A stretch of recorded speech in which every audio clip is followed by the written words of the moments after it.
Hey guys, Matt with CJ Off-Road here. Now today we've got our 2020 Jeep Gladiator up on the rack and we're going to be installing this aFe Vulcan Series catback exhaust system.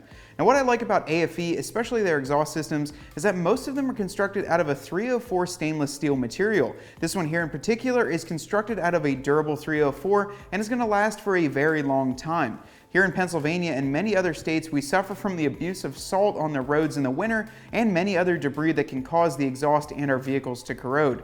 aFe's thought of that and constructed this out of the durable 304 stainless to make sure it looks good for many years to come. Now what I really like about this exhaust is they chose to have a quad exit on the back, meaning each tip has two exhaust ports, which is going to give this a more aggressive look and kind of a high-end look on a Jeep Gladiator. Now we've got our Gladiator up in the air and all the parts here necessary to get it installed, so we're going to go ahead and start this installation.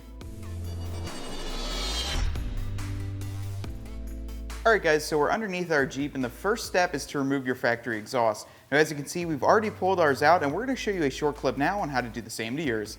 So the first bolt that we have to remove is this front one that comes off of the front section of the pipe and holds on to the rear mid-pipe section. That's going to be a 13mm socket up top. I'm going to use a power ratchet to make it a little bit quicker. All you have to do is loosen this up and then it'll pop off the tab when we go to remove the exhaust, but that'll be later. Then there's going to be two 13mm bolts that hold on the bracket onto the mid-pipe here. I'm going to pull it off, that way we don't have to struggle pulling the exhaust hanger out of the post and all that through there, so just remove the bracket in itself.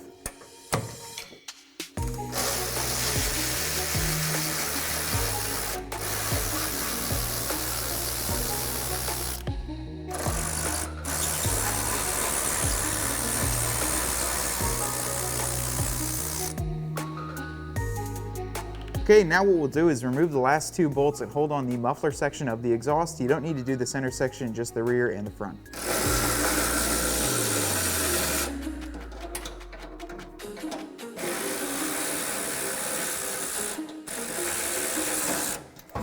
And now we can pull the exhaust off.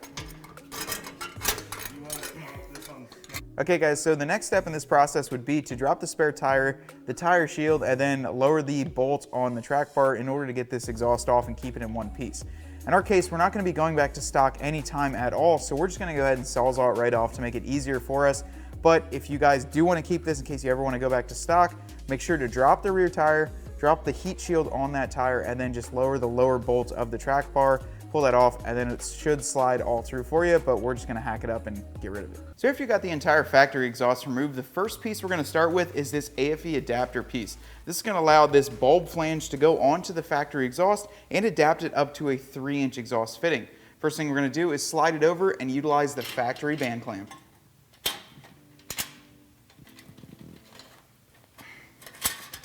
So that'll just simply slide over. Now with any exhaust system, I like to just snug it up, but not completely tighten it. You will have some weight on it, so I just want to make sure that it can hold up to the weight. So there we go, just got it snugged up, and now we'll move on to the second piece. So the second piece is going to be a combination of the aFe muffler and this rear extension pipe.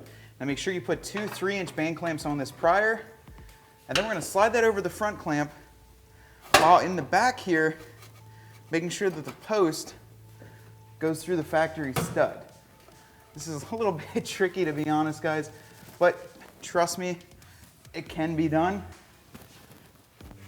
This is all still pretty loose. As you can see, I can just pull it all down. I'm gonna go ahead and tighten down both of these 3-inch band clamps. Make sure you put one on here and then one in the front of the muffler. Do that ahead of time because there's no way to get these on once you've got the muffler on, or you have to take everything off. So that's tight on there. We can come up under here, tighten this up as well.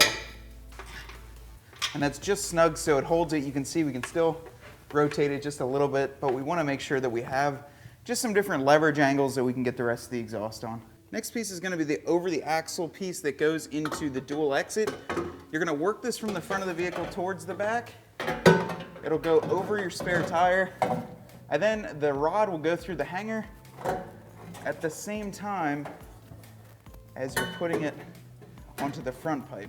Go ahead and grab the longer of the two pipes with a longer extension rod on it. This will slide onto the driver's side. We're first going to put it onto the over the axle pipe after we put a clamp on it.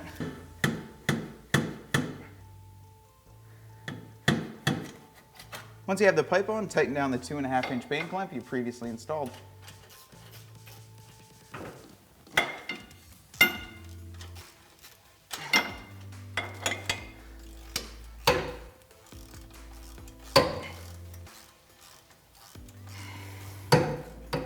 Now onto the passenger side, the first thing we'll do is grab this extension pipe, and the longer piece of the bent section is gonna go up under the bed with this shorter section going towards the rear.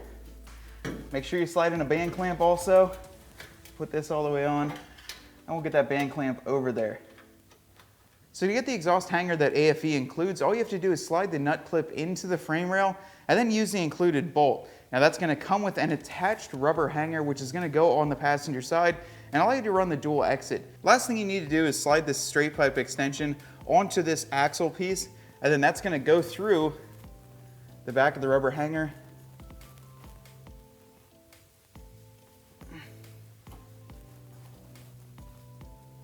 Just like so.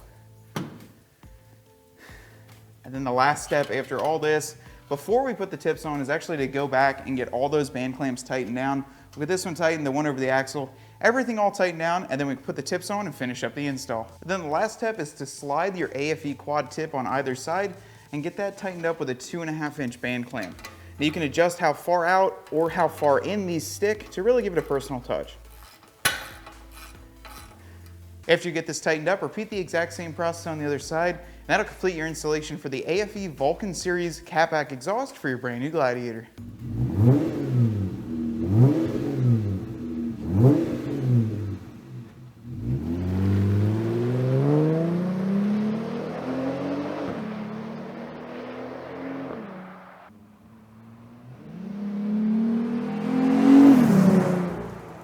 Alright guys, well that completes the installation of this aFe Vulcon exhaust on our 2020 Jeep Gladiator. And overall this installation went really simply after we looked over the instructions a little bit and figured out how to do it. I'd say it'd take you about an hour or two to get this done in your driveway, and you can do it with basic hand tools. I only used a 13 and a 15mm socket to get this done, as well as a couple other tools just to remove the factory exhaust, but it's not that hard. Now overall, I think it does look really aggressive. It gives you a quad tip in the rear, which I'm not used to seeing in a Jeep. And if that's your personal look, or if that's what you're going for with your Jeep, I highly suggest this exhaust. Now you guys just heard what this thing sounds like. I think it sounds absolutely awesome. If you want to check out this aFe exhaust, as well as many other great parts for your brand new Gladiator, be sure to drop by cjponyparts.com. And if you want to see what we have in store for our brand new Gladiator, click that subscribe button on our YouTube page to stay up to date on all the content.